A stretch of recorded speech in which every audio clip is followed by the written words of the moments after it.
Now, one of the things that we like to do on this show is to help provide an understanding or maybe an alternative view of world events through different prisms. And tonight we're going to do just that.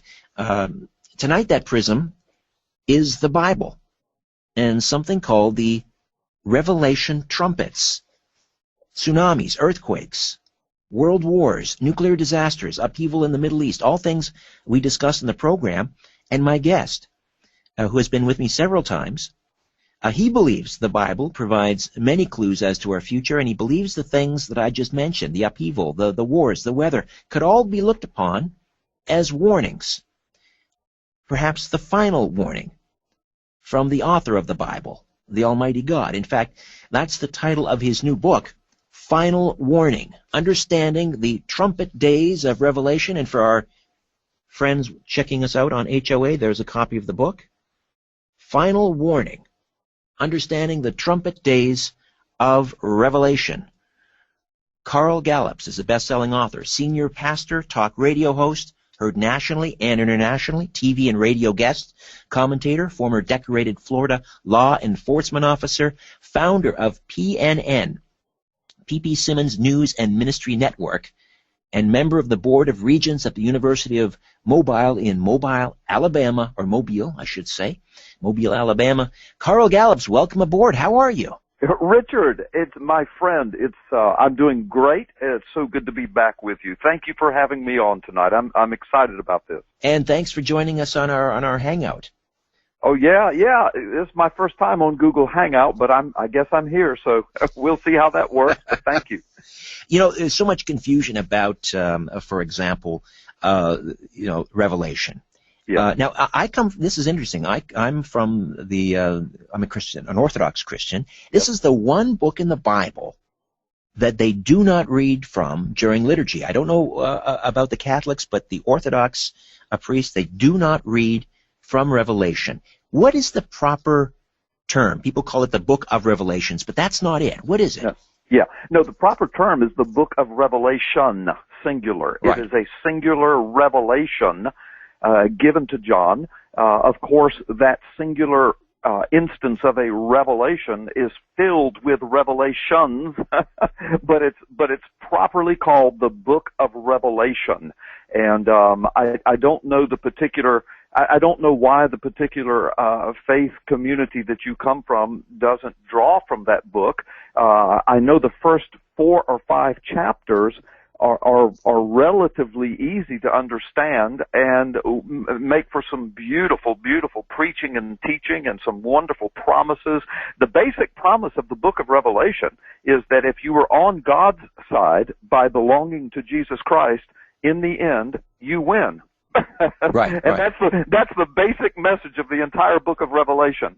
But it is, as you know, probably more than any other book. Perhaps Daniel could be thrown in there from the Old Testament.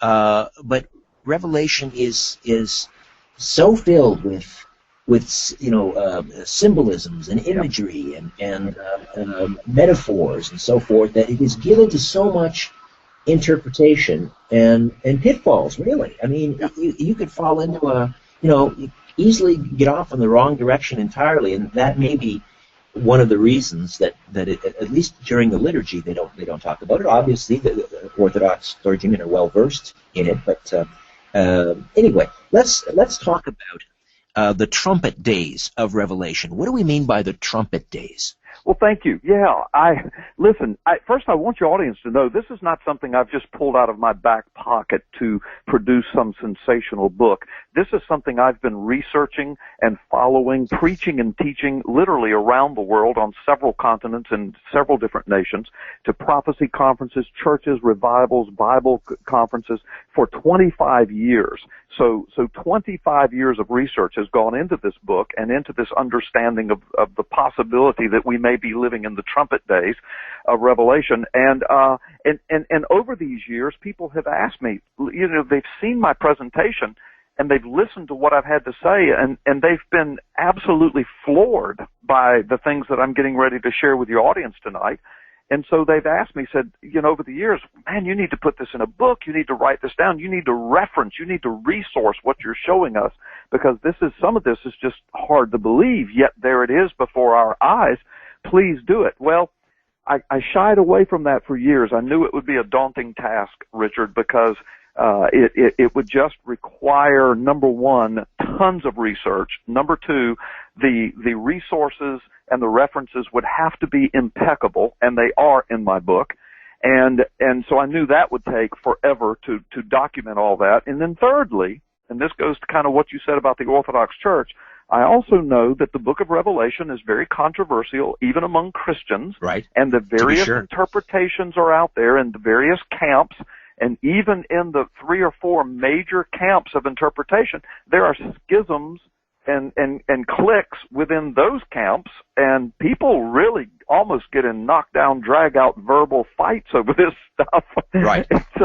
And so I knew that, and I really shied away from it, but I couldn't hold it any longer, as you'll see when I start to talk about this tonight, the things that I believe that the Lord has shown me. And I want to say I believe, because I'm not going to make a declaration, God has shown me this, as though I'm the final authority. I'm just saying that over many years of studying this, putting it out before the world, having it peer-reviewed, having to tweak and to search and to research and to re-research, I now felt that I could put this in a book. So you asked me about the trumpet days. Yes. We are coming up on a break. We'll start the conversation, and then when we hear that music, we'll break and we'll pick it up on the other side. Carl Gallups, my guest, and the book is Final Warning, Understanding the Trumpet Days of Revelation. Okay, the trumpet days, Carl. What are they? Yeah. Okay. Good deal. The book of Revelation. There's the music. Just this. I spoke. Sorry. Let's slip out into a break right now, and we'll pick it up. Okay. And have a good fresh start. Good deal. And we'll find out what the trumpet days are, and we'll also explore how World Wars I and II square up with John the Revelator's trumpet visions. Could it be that Chernobyl was foretold almost 2,000 years before it happened? Is the name of one of the world's most notorious dictator-turned-butchers actually encoded in the Revelation trumpet messages? Does the rebirth of Israel indicate the last days are upon us? That and much more in conversation with Carl Gallups. Final Warning, right here on The Conspiracy Show. Stay with us.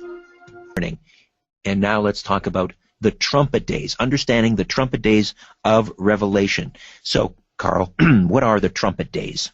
Thank you. Let me give you, your audience, a crash course, and I want your audience to know, again, I've been preaching and teaching the Word for 30 years, 25 years studying this specifically, so I understand that the brief things that I'm going to say, there are a lot of questions and people have counter arguments, and I'm prepared to deal with all of those and deal with most of them in my book. But for the sake of this quick speaking of it here in this interview, the trumpet days are those days spoken of in the book of Revelation that revolve around the vision of 7 trumpets that blow in the last days.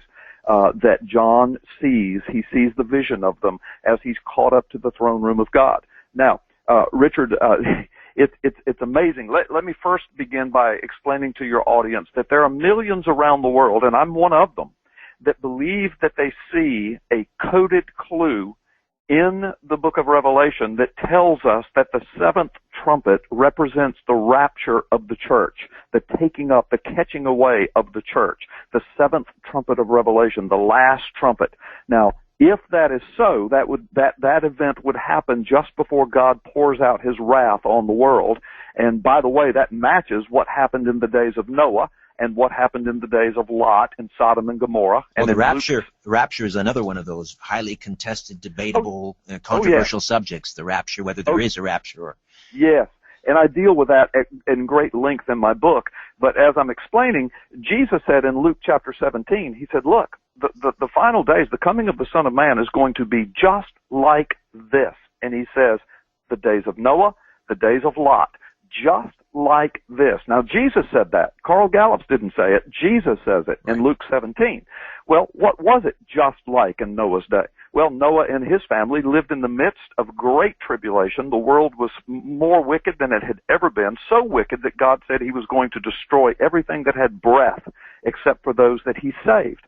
And so Noah and his family lived in the midst of great tribulation until the day that the flood came. That was God's wrath that he was pouring out on the world to destroy the world and the unbelievers. But before he poured out his wrath, he raptured out, if you will. He lifted Noah and his family up and above the wrath that would come. He took them out. He kept them safe in the ark. As a matter of fact, when you get to the letter of 2 Peter, Peter says that very thing. He uses that as an illustration of how God will protect his people in the last days before he pours out his wrath. Jesus said it'll be just like this. And he said it'll be like the days of Lot. Well, what happened in the days of Lot? In Sodom and Gomorrah, that culture became so exceedingly wicked, unthinkably wicked, that God says, I'm going to destroy it completely. But before he did, and of course Lot and his family living right in the midst of it, right in the midst of those days of great tribulation, but before God destroyed it, before he poured out his wrath, he sent his angels to get Lot and his family out of the way. Then God poured out his wrath. So in other words, they were raptured. They were taken out. So Jesus said, again, Carl didn't say this, Jesus said in Luke 17, it'll be just like that.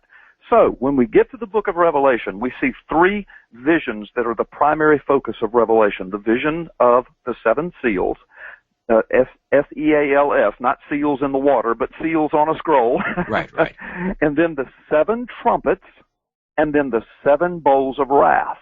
Now the trumpets, millions of people around the world, me included, we believe that those trumpets are sounds of warning to the world just before God pours out his wrath, just like in the days of Noah, just like in the days of Lot, just like Jesus said.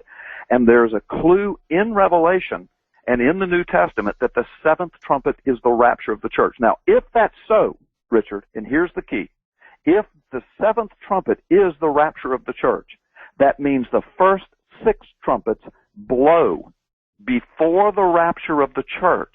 And if that is so, that means those six trumpet sounds would be warnings to the world, but primarily to the church, to God's people, that the rapture is soon to come and the return of the Lord is soon to be here. Right. So that's a brief description of the trumpet days of Revelation. Now, what my book does, my book outlines the theology and eschatological methods of interpreting prophetic scriptures and particularly Revelation. It's not meant to be a complete study of the book of Revelation, but I do enough that you will be able to understand when I start revealing these amazing findings about the trumpets and key words that were coded into the scriptures, Richard, 2,000 years ago, that match precisely events that have happened in our relatively modern history and in our historical lifetime. And so that's why, again, millions around the world, me included, we believe that we could very well be living in the trumpet days, and that the trumpets are blowing, the signs are being given to the world for those who care enough to dig and study and see, for those who have eyes to see and ears to hear.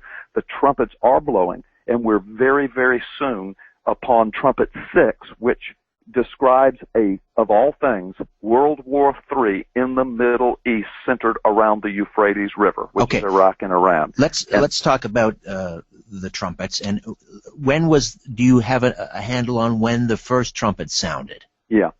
Well, do you want me to do it like that, Richard, or I can tell you I'll do whatever you want. This is your show, okay? Well, I'm scrabbling around in the dark. You tell me, okay. if well, how you'd like to. The most fascinating way to do this, I think, and it's the way I write the book, and I think your listeners will find this fascinating, is what prompted me to believe this and where my journey started. My journey started with trumpet number 3. Number 3, okay. Once I had determined that it was a great possibility that trumpet 3 had blown, then I went back and said, well, that means trumpet 2 and trumpet 1 have had to have blown before, of course. All right, let's start with trumpet 3 then. Okay, all right. And I don't know that I should give away all 7 trumpets tonight in the interview. No. I want people to get the book and look at it. But I can give your audience a lot of stuff tonight that will really get their wheels turning. So here's how this started, Richard. Here's how I kind of fell into this, and then I'll tell you what I found in trumpet 3. So I came to this church where I'm the senior pastor. I've been the senior pastor here 28 years now. And it's a church on the Gulf Coast, a large church here on the Gulf Coast. And when I came to this church in 1987, early 1987, now this is long before the days of, personal computers and internet. Right. So, my study library still consisted of hard copy books. And if I needed to find anything that was out of the way, I had to go to some library, okay? So that was back in the ancient days. I remember those days. Yeah, you remember those days. So in 1987, I had been preaching and teaching through the book of Revelation. I had come to a lot of these conclusions that the trumpets probably spoke to our day. But in 1987, early 1987, I'm preaching back through the book of Revelation, and while I'm preaching in the book of Revelation, an article from the New York Times was printed and reprinted in headlines of a regional paper down here on the Gulf Coast that declared that the Chernobyl nuclear disaster in Chernobyl, Ukraine, corresponded to the third trumpet of Revelation because the word wormwood, because right. the third trumpet of Revelation is defined as, says the name of the star, and I'll explain this in a moment, was wormwood. Well, that's the English word, translated from the Greek word that the New Testament was written in. But if it was written in Ukrainian, it would literally say the name of the star was Chernobyl. Ah. Well, now that's what this article said in the New York Times. And again, I'm a young pastor back then, this 28 years ago, and I'm preaching through Revelation. I already believe that the trumpets are, connected to the last days and precede the rapture of the church. And then here's this article, and I said, and I took it to the church when I was preaching, and I said, guys, I don't have any way of verifying this. I can't speak Ukrainian. I don't know any Ukrainian people. I don't have a Ukrainian dictionary. I don't have access to a Ukrainian Bible. But if this article is correct, and it says Ukrainian speakers are declaring this, then this is amazing. And I can remember the congregation's reaction way back then was, wow, that is amazing. Well, Richard, in the middle 90s, I was preaching back through Revelation again, and I had been teaching and preaching on it for years, but in the middle 90s, I was going to do a complete sweeping study back through it. And Richard, now we have the internet. And as I'm going through the scriptures, I said, let me research this. So I got on the internet, and I found United Nations documents of ambassadors from the Ukraine who addressed the General Assembly of the United Nations. One of them was president of the General Assembly. By the way, all of this is in my book, and all of it's documented and resourced so your audience can go look at it. But these ambassadors from the Ukraine were addressing the United Nations, and they were declaring emphatically, categorically, that Chernobyl is wormwood, and wormwood is Chernobyl. And the events of Chernobyl match precisely the prophecies of a 2,000-year-old prophecy found only in the Bible that said the name of this event is Chernobyl. Can we just stop there a moment? Yes. I want you to talk about what it says about the third trumpet and wormwood in the Bible. Thank you. All right. It says, John says, and I saw a star fall from heaven, and I want to address that about the star, because a lot of people say, well, a star didn't fall from heaven that night, so I'll talk about that, but let me just say what it says. It says, I saw a star fall from heaven. I don't have a Bible in front of me, so I'm paraphrasing. You don't need one. Yeah, I don't think so. It says, but I saw a star fall from heaven, and it was like a flaming torch. So in other words, there's something on fire that's coming out of the sky. And it says, and it polluted a third of the waters, and it killed many, many people. And the name of the star was wormwood. Now, that's what it says. Now, shockingly, Richard, as I'm preaching back through this, and now I have access to the internet, I've got access to all of the articles from around the world and scientific reports and journalistic reports and National Geographic reports and Nuclear Commission reports on Chernobyl. I've got access to a Ukrainian Bible. I've got access to a Ukrainian dictionary. I have access to Ukrainian speakers. I have access to books that are printed online, written about this by people who are native-born Ukrainians. And what did I discover? I discovered that the Chernobyl nuclear disaster is the worst nuclear disaster in the world. even 10 times greater. As of yesterday, I researched this on the internet. As of yesterday, it's 10 times greater than Fukushima disaster. It released 100 times the amount of radiation that Hiroshima released. It is still releasing radiation. They built a concrete sarcophagus over it when it exploded back in 1986. Now it's crumbling. They believe if it bursts again that it has the potential to kill millions. They're trying to get a new sarcophagus built over it, but what happens? Russia is right now attacking Ukraine. Right. And they've had to stop the work on it. So you've got this potential disaster getting ready to happen again that nobody can do anything about because Russia is encroaching the borders. And when this thing happened almost 30 years ago now, guess what the results were? It polluted the water and the soil. 200,000 people were evacuated from Chernobyl and the surrounding area. 500,000 people were affected. Thousands of people died.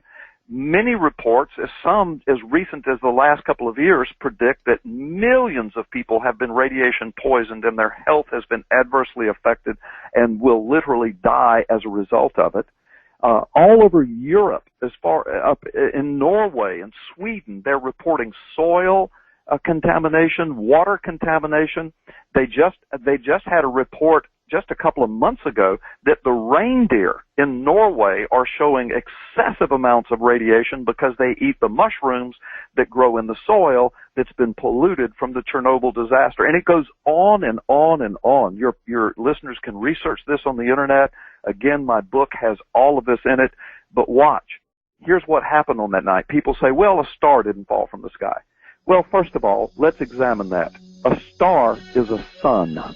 That's yes. what a star is. Okay, so I know where you're going with this, Carl. Hang on. Let me jump in here. We'll take another time out. Okay. And we'll finish up with Chernobyl / wormwood. Yeah. And perhaps then, time permitting, we can delve into some other of the final warnings, including upheaval in the Middle East, World Wars I and II. Carl Gallups, the author of Final Warning. All right, Carl, we were talking about Chernobyl, wormwood, and we just want to finish off your thoughts on Chernobyl, which is the third trumpet. And people are saying, well, it's not a star. Wormwood is a star. Chernobyl, a nuclear disaster, not a star. Right. Thank you. Well, what's interesting about that is, first, there are three things that I say about that are extremely important. And every time I say these three things, people say to me, why didn't I think of that? So it's very important what I'm getting ready to say, because people do object to this idea of it being Chernobyl because of this beginning of, I saw a star that fell from heaven. Now let me say, for those who object and say, well, this can't be that, well, I'm not declaring 1,000% that this is that, but I can tell you, and you'll see in my book, I have it heavily resourced, Chernobyl is wormwood. Wormwood is Chernobyl. The word Chernobyl translates to wormwood and vice versa. So this is either one of the biggest coincidences in the world, and wait till I tell you some of the other stuff that's there. This is either one of the biggest coincidences in the world and in the Bible, or it's either exacting prophecy, and we're living in the trumpet days, and people will just have to decide what they believe. Right. But back to this objection. I saw a star fall from heaven. All right, several things. Number one, do you really think John really saw a star hit the earth? Because a star is a sun. And we know that our sun is one of the smallest ones of which we know. And we know that if our sun were just a few thousand miles closer to the earth, we would burn up. So a star hitting the earth, well, that would never happen. Our earth would be completely burned and destroyed before the star even got to us to hit the earth. So he couldn't have meant a literal star. No. So now we know he's speaking symbolically. Second of all, he says the star fell like a torch flaming from heaven. Well, a star's going to be a little more combustible than a torch. It's going to be a little hotter than a torch. So again, we know he's speaking symbolically. Then, if you'll go to the fifth trumpet, you'll see again he speaks of a star falling from heaven, but this time we are told that the star is a messenger, a person, an angelic being perhaps, because it says, and he said, the star speaks. So now we know, if we go back to the third trumpet of Chernobyl, this is not a literal star. It's a messenger. It's a harbinger. It's an ominous warning. John said, I saw a messenger, a star. I saw something, and it looked like a flaming torch, and it fell from the heavens. And by the way, that word heaven is oranos, which in Greek can also mean the sky, and it's used that way in the New Testament. So it doesn't have to mean like from the throne room of God. It could just mean from the sky. Well, guess what happened at Chernobyl? And I've got all this documented in my book.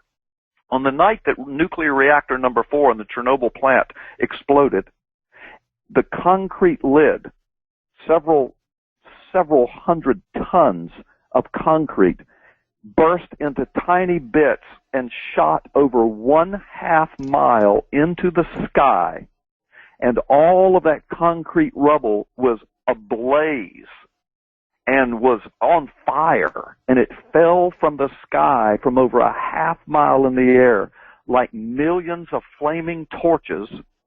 It hit the ground, it contaminated, polluted, radiation goes into the sky. It was just a disaster of monumental proportions. The world has never seen, it's unprecedented thus far in human history. The world has never seen a nuclear disaster such as this. And so what were the effects of it? It polluted the soil. It polluted the water. It killed many people. It's still killing many people. Listen, I have medical professionals in my church. I'm in Florida. I'm on the East Coast of the United States. These medical professionals tell me that they go to medical training conferences all the time wherein they are told that the reason that thyroid cancer rates are through the roof in America is because of the Chernobyl nuclear disaster and the fallout. It's directly relational, directly correlational to the Chernobyl disaster. People don't realize the magnitude of this, Richard. No, we've been so focused on Fukushima. Well, focused on other things. I mean, that happened in 1986. Right. A lot has happened in the world since then. And people don't realize this is still going on. It is huge. And I believe that it's either a huge coincidence that the Word of God says, because see, when you're reading the Ukrainian Bible, the Ukrainians know this. They're freaking out about it. Because when you're reading the Ukrainian Bible, it says, and the name of the star of this event is Chernobyl. And they're living in the midst of it, Richard. They know what it means. All right, when we come back, let's talk about some of the other final warnings. World War I, World War II, how do they square up with John the Revelator's trumpet visions? Back with more of my conversation with Pastor Carl Gallups. Final warning, understanding the trumpet days of Revelation. Don't go away. All right, Carl, time is tight as always, and I want to work in a few more of these clues, obviously not giving everything away in final warning, understanding the trumpet days of Revelation. We've talked about Chernobyl and wormwood.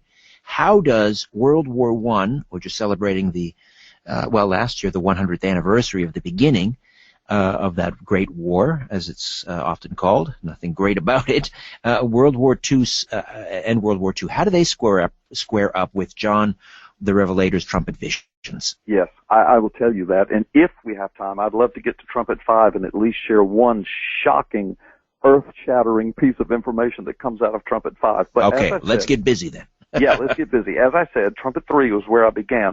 Well, once I realized Chernobyl is wormwood and wormwood is Chernobyl, and there's a distinct possibility that that is the prophecy. That's what it's about. Then I realized, of course, if that's true, then Trumpet 2 and Trumpet 1 had to have blown before. And I went to Trumpet 2 first, and I saw this thing that just jumped off the page and hit me. It said that the definition of Trumpet 2 was that I saw this giant mountain all ablaze thrown into the sea, and a third of the ships were destroyed, a third of the living creatures, et cetera, et cetera. And I looked at that and I thought there's nothing in the world that matches that except one thing. And I went and studied the Greek words for thrown into the sea and giant and this mountain and the Greek words, and I've got all of this in my book. The Greek words are amazing. The word thrown that's in the Greek means it can also mean violently sent, as well as an eruption that takes place afterwards. And then the eruption, the word in the Greek there is mega, from where we get megaphone. So not only large as in mega large, but mega loud as well. Right. And I looked at that and I said, oh my gosh. There, in the middle of the sea, in World War II ended with the dropping of the first nuclear bomb. Do you see the connection? Nuclear bomb, the trumpet number 3, the world's worst nuclear disaster, nuclear technology could not have come about except for the nuclear technology that was invented around World War II and was used by the United States of America on Japan, an island that sits in the middle of the sea. That nuclear bomb rose to 40,000 feet in the air, bigger than any mountain, higher than any mountain, killed, hundreds of thousands of people, and destroyed, and the destruction that came with it.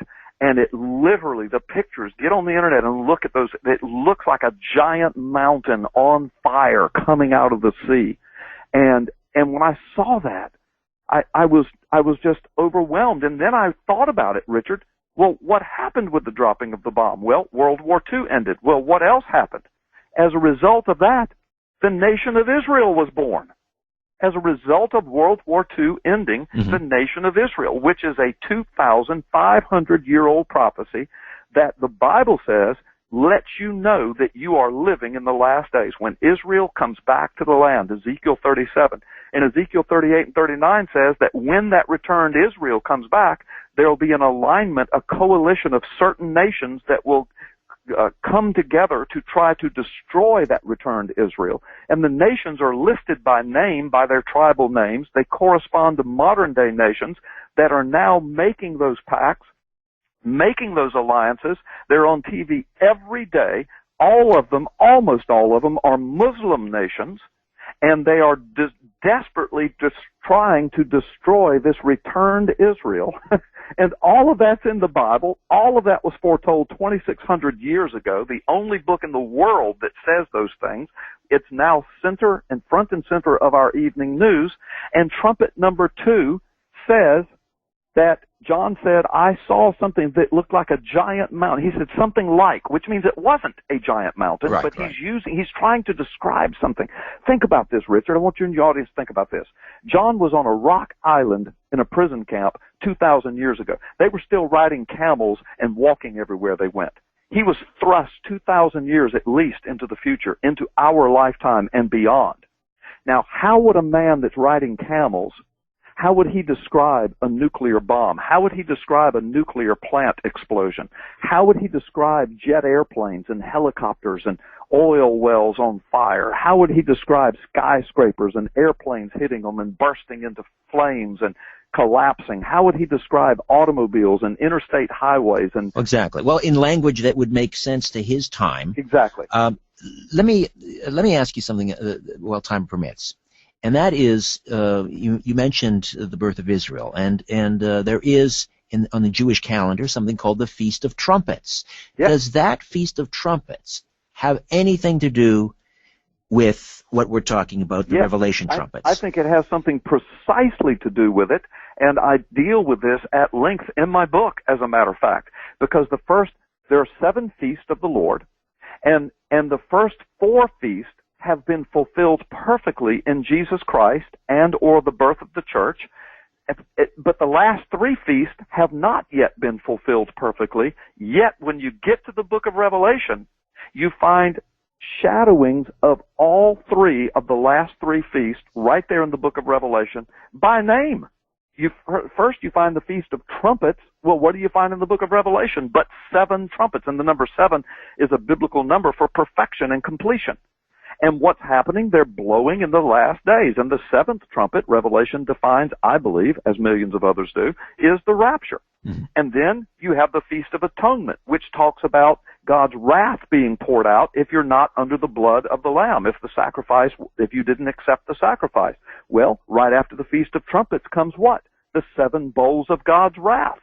And then, when you get to Revelation 21, the last feast is the Feast of Tabernacles, where God tabernacles or dwells with his people. And Revelation 21 says, "Now behold, the tabernacle of God is with men, and he will live with them, and they will live with him, and God will wipe every tear from their eyes and make all things new." So yes, the last three feasts are beautifully presented in the book of Revelation as being ultimately and completely fulfilled. I deal with that at length in my book. And so again, millions of people around the world, I'm one of them, we believe that it's very possible that we're now living in the trumpet days of Revelation. The trumpets of God are blowing. The warnings, the ominous harbingers of what is to come, they are being sounded, and God is getting ready to give the final warning. And by the way, I believe trumpets 1 through 5 have blown. Trumpet 6, we're on the verge of it now, a huge war in the Middle East centered around Islam and centered around attacking Israel. It's right there in the Bible. And there we are. That's what we're watching on the evening news. It's developing even now. And then after Trumpet 6 breaks out, World War III, Trumpet 7 follows, and Trumpet 7 is the rapture of the church. You wanted to mention in the time, we just have a few minutes here, Trumpet 5. Yeah, let me do that. This is going to blow people away. Trumpet 5 is extremely complex, and it's packed with clues and code words and keywords like wormwood and Chernobyl, but the most unbelievable one is this. It talks about the depths of the earth being set on fire and holes in the ground being opened, a hole in the ground being opened. And the word there for that pit, it says a pit, a bottomless pit. The word for pit is phreer in Greek, and it means literally a well. A well is open, and fire and smoke comes out, and it clouds the day, and it blocks the sun and the moon and the stars, and it fills the air with black smoke and nastiness and wickedness, and people are in agony, and they want to die, but they can't die, and on and on. All these details. But then at the end of it, it says, and they had the one that started all this, the one that opened the pit. It says his name was Apollyon, or Abaddon. Now, Apollyon is the Greek word. Sounds like the Greek god Apollo. Huh? Sounds like the Greek god Apollo. Well, it does, but listen. Apollyon and Abaddon both translate in English to the destroyer. Now, are you sitting down, Richard? I am indeed, in preparation for this show. The Persian word for destroyer is Saddam. And that comes straight from Persian language experts. It comes straight out of the mouth of people, experts in the Middle East. I have it all documented in my book. And what did Saddam do? By the way, that prophecy said that a certain people would be tormented for 5 months. Saddam was in Kuwait for exactly 5 months. That's documented before America and the coalition forces entered. He set 800 oil wells on fire that darkened the sky for 11 months. The sky was as black as midnight. It blocked out the sun, the moon, and the stars. He tortured people. He killed people. He purposely kept people alive who wanted to die, including children. He had thousands of children in concentration camps where he tortured them so their parents would have to hear them screaming, and the kids would be at the verge of death, and they had chemicals and drugs that they gave the kids to keep them alive. And it was horrendous. It was a medieval bloodbath that Saddam committed, and all of this happened, and the Bible says, and the one that made all of this happen, his name was Saddam. And I mean, if you're reading it in Persian, that's what it says. And again, all of this is cataloged in my book and resourced, not by crazy religious sites, but by news journals and scientific journals and mainstream media sources and university language departments and the Persian Studies Department of Harvard University. I mean, it's all documented. So Gulf War I was the fifth trumpet. Well, listen, yes, not only that, but think of what Gulf War I did. We know for a fact that 9/11 was the result of that. Osama bin Laden said that. He said the reason I attacked is because you had your troops on Saudi soil and you were over here in Saudi Arabia and you in the Middle East attacking us, and 9/11 was a direct result of that, which brought us back over to Iraq, back to Afghanistan, which eventually led to Arab Spring. Listen, I have reports from the New York Times and other mainstream media sources that tie what's going on in the Middle East right now they tie it all the way back from experts in the Middle East all the way back to the first Gulf War. And again, all of this is documented in my book. So if that's true, then look at the chain of events. We've got World War II that brings about the rebirth of Israel. We've got the mountain thrown into the sea on fire. The next thing we have, we've got Chernobyl disaster that's still going on today. Russia attacking Ukraine. They're trying to get the sarcophagus built. It's getting ready to explode again. You come to trumpet number 5. You've got a guy named Saddam that blackens the sky. He sets oil wells on fire. He kills people. He tortures people. In the meantime, that leads to 9/11, which leads to Iraq and Afghanistan, which eventually leads to everywhere we are now with a president named Barack Hussein Obama, who is instrumental in bringing about Arab Spring, with the collapse of Egypt and Libya, which is foretold in Daniel chapter 11. And then, is it? It just rolls on, and it's all tied together. Where, very briefly, because we only have 40 seconds, but where is the Arab Spring mentioned in the book of Daniel? Well, Arab Spring is not mentioned precisely in the book of Daniel, but many Bible scholars believe there's a tie-in to understanding from the book of Psalms, from the book of Daniel and Revelation, and the book of Ezekiel, the rising of the Muslim nations in the last days, because there was no Islam when the Bible was written. But the nations are listed, and every one of them are now Islamic. But Daniel chapter 11 says that in the last days, that the nation of Egypt and the nation of Libya would go through civil wars, and they would collapse in the last days, and they would eventually join an alliance that would attack Israel. There you go. And we've seen that happen, and we're watching it happen right now. Final warning. Understanding the trumpet days of Revelation. Carl, always a pleasure. Thank you for this. Thank you, Richard.